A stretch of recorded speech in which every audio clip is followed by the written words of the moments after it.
This is Sterling Sharpe, and on December 24th, 1994, the Packers found themselves in a must-win game to make the playoffs. But the thing is, Sterling Sharpe shouldn't have even been playing in this game. 1 week earlier, he suffered what would later be revealed as a career-ending injury. Yet with no other weapons, the Packers hoped he was the difference maker to help them make a deep playoff run. As he ran his route, he didn't realize his career was about to be over. Sterling Sharpe was one of the best receivers in the NFL during the early 90s. Some argue he could have been the best if he stayed healthy. Had Sterling Sharpe played 12, 13 years, he'd be the GOAT. But was he really that good? Or was he just another what if? Well, to answer that, we need to go back to Glenville, Georgia, long before Sharpe ever picked up a football. Sharpe grew up in Glenville with his siblings, including his brother, Shannon Sharpe, and were raised by their grandparents. Sterling dreamed of the NFL, but his grandfather wouldn't let him play.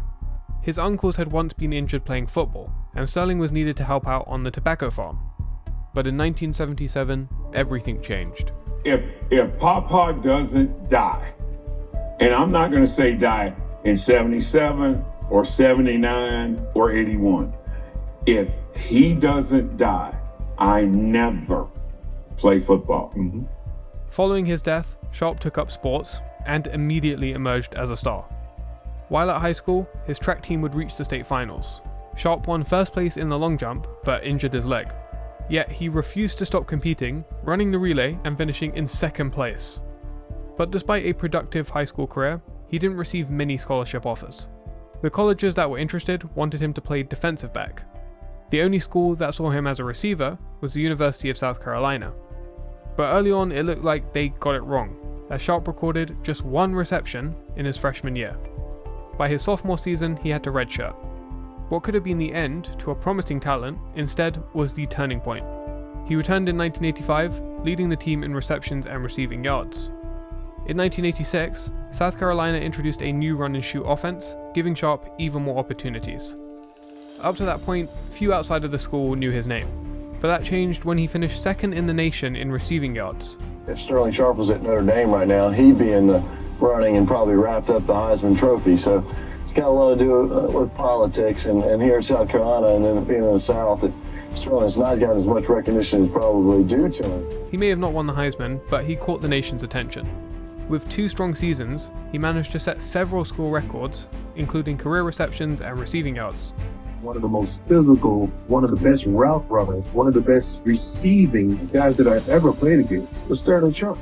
Teams took notice, and in 1988, he was drafted 7th overall by the Green Bay Packers. It was there he'd meet the coach that changed his career.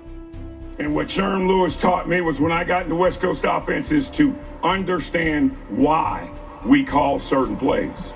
And when I was understanding the why, I was able, under Sherm's tutelage, to lead the NFL in catches, yards, and touchdowns.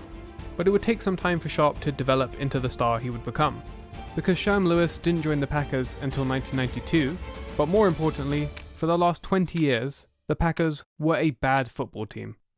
They had the 7th worst win percentage in the NFL since Vince Lombardi left. And things didn't get better with Sharpe early on, as the Packers went 24-40 in his first 4 years.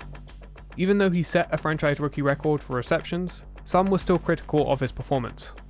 Believing the media hadn't treated him fairly, he decided not to speak to them for years. However, Sharpe himself would admit he could have played better. I didn't really go out with the intensity the other guys played with, and continued to play with the same college attitude. I'm going to change my work habits in practice. He played at 217 pounds, dropped 11 passes, and scored just 1 touchdown, which came in a blowout loss against the Lions. Meanwhile, he struggled to grasp the playbook.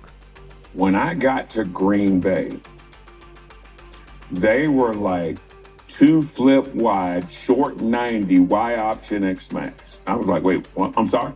I could not, the first 6 weeks of the year, I was just like, you know what, man? I should have been a plumber.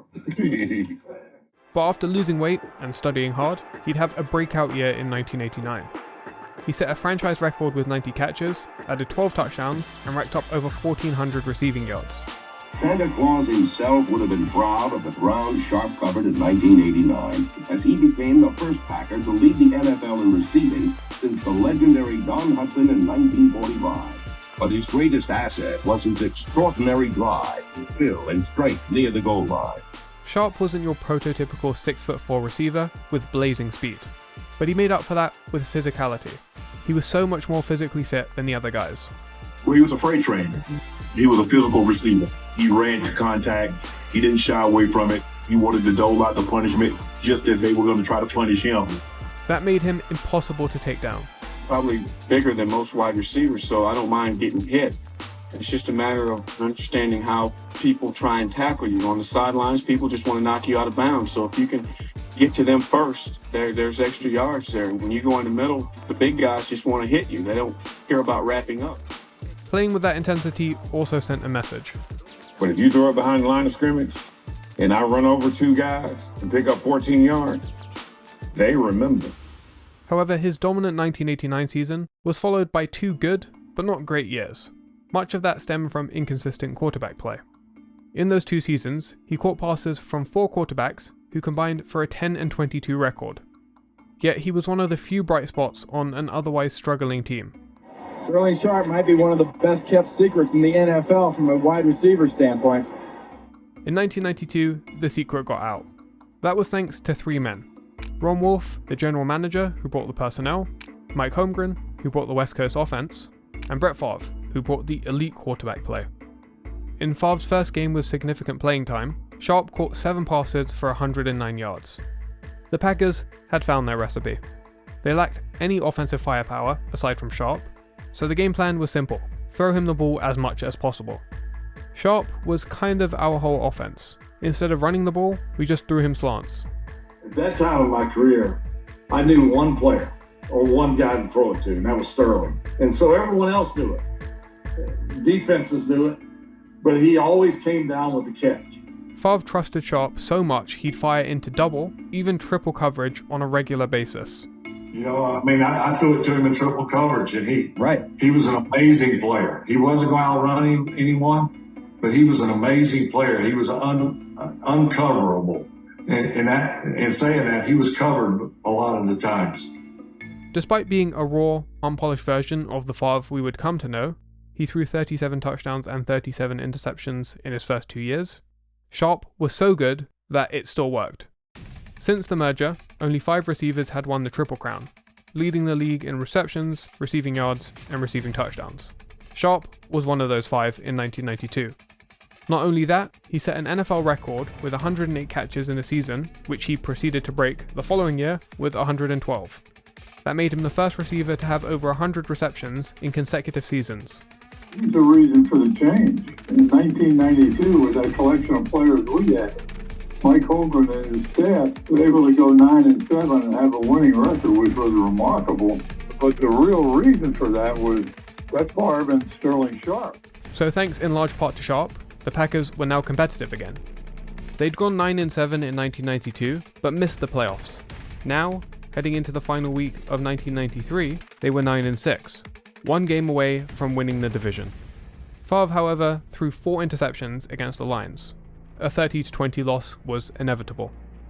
While that left the Packers 3rd in their division, they still clinched a wildcard spot, setting up another matchup with the Lions.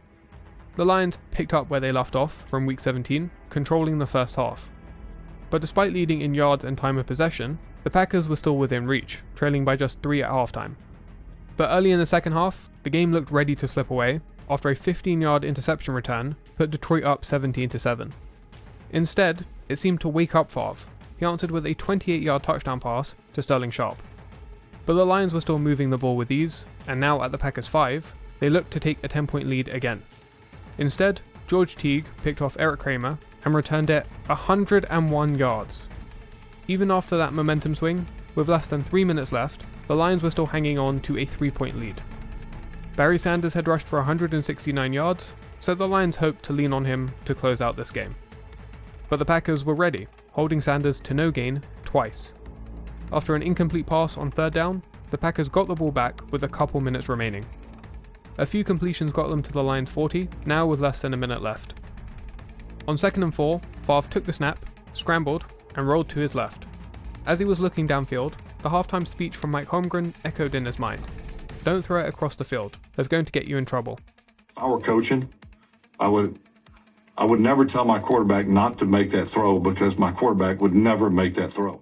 Favre ignored the advice, throwing across his body to a wide open Sharpe in the end zone, in what was described as the most thrilling play in Packers history this side of the Ice Bowl. It completed a day which Sharpe caught 5 passes for 101 yards and 3 touchdowns. While the Lions controlled much of the game, in first downs, yards, and time of possession, 2 interceptions, including that pick 6, kept the Packers alive until the end. The Packers now headed to Dallas, who had blown them out in Week 5. This game would be closer, but the Packers were still a couple years away from being Super Bowl contenders. Even in the loss, Sharpe was excellent, 6 passes for 128 yards and a touchdown. That's even more impressive when you consider he was dealing with a severe case of turf toe. In fact, Sharpe dealt with injuries throughout his career. And he never got to practice, and that's something that people don't know. I mean, he had a turf toe that he had surgery on, but continued to bother him throughout the rest of his career, and he had the neck issue. And so he never got to practice. For a guy who never got to practice to put the numbers up that he did. Many have argued that Sharpe was the best receiver of his time, not named Jerry Rice. As I mentioned at the beginning of this broadcast, that man right there is considered by many to be the second best receiver in the National Football League behind Jerry Rice. Both the eye test and data support that claim. During Sharpe's career, only Jerry Rice was named to more first-team All-Pros among receivers. Sharpe was second in catches and receiving touchdowns, and third in receiving yards. Only Jerry Rice was ahead of him in all 3 categories. What made Sharpe so good was his versatility. He's a perfect football player. I don't know what else to add to that. Perfect football player. He could do everything you would want a receiver to do. By 1994, Sharpe was clearly a top 2 receiver, so he wanted to renegotiate his contract. He wasn't happy that several other receivers were making more than him, so he refused to play if the Packers didn't meet his demands. The holdout didn't last long, and they were able to reach an agreement just before the season opener. He went for 52 yards and a touchdown in what would be another dominant season. He finished with 18 touchdowns, then the second best single season total behind only Jerry Rice. Sharpe was having all the success while being the Packers' only offensive weapon. In Week 16, Sharpe was blocking a Falcons defender, but the impact from this routine block left Sharpe motionless on the ground. After a terrifying few minutes where Sharpe couldn't move, he was able to get up and leave the field by himself. He returned the following week, caught 9 passes for 132 yards and 3 touchdowns, and the Packers clinched another playoff berth. But he got injured again. Doctors would discover Sharpe had damaged 2 vertebrae in his neck. They advised him to retire. Sharpe had been suffering from symptoms for years now, so he took the warning. I had been having episodes in 1989. My left side went numb. Okay. Just standing here talking to the guys at practice one day, left side went numb. So I started having symptoms. And then I started having a lot more my last season. Sharpe was incredibly durable up to this point. Despite numerous injuries, he never missed a regular season game. But just like that, the next Jerry Rice's career was over. Favre would go on to win 3 straight MVPs, and the Packers would win Super Bowl 31. Still, in 3 years with Favre, Sharpe led the league in receptions, touchdowns, and was third in receiving yards. One can only imagine the numbers Sharpe would have put up if he stayed healthy. Sharpe himself, however, was content with his career. I did what I wanted to do, which was just play. Not play in a Super Bowl, not be a Hall of Famer, not be an all-pro player, not lead the league in said category. I just wanted to play. And I got to do that for 7 years, and that was good enough for me. Despite such a dominant career, Sharpe went forgotten for decades. In the 20 years of eligibility, he was never a finalist or even semi-finalist for the Hall of Fame. Eventually though, voters came to their senses. I'm the only player of 267 men that's walked through this building to my left that can honestly say this. I'm the only pro football player that's in the Hall of Fame, and I'm the second best player in my own family. The game of football is violent. So many promising careers have ended abruptly. Another player whose career ended too soon, but never made it to the Hall of Fame, was Billy Sims. You can find out more about his story in this video.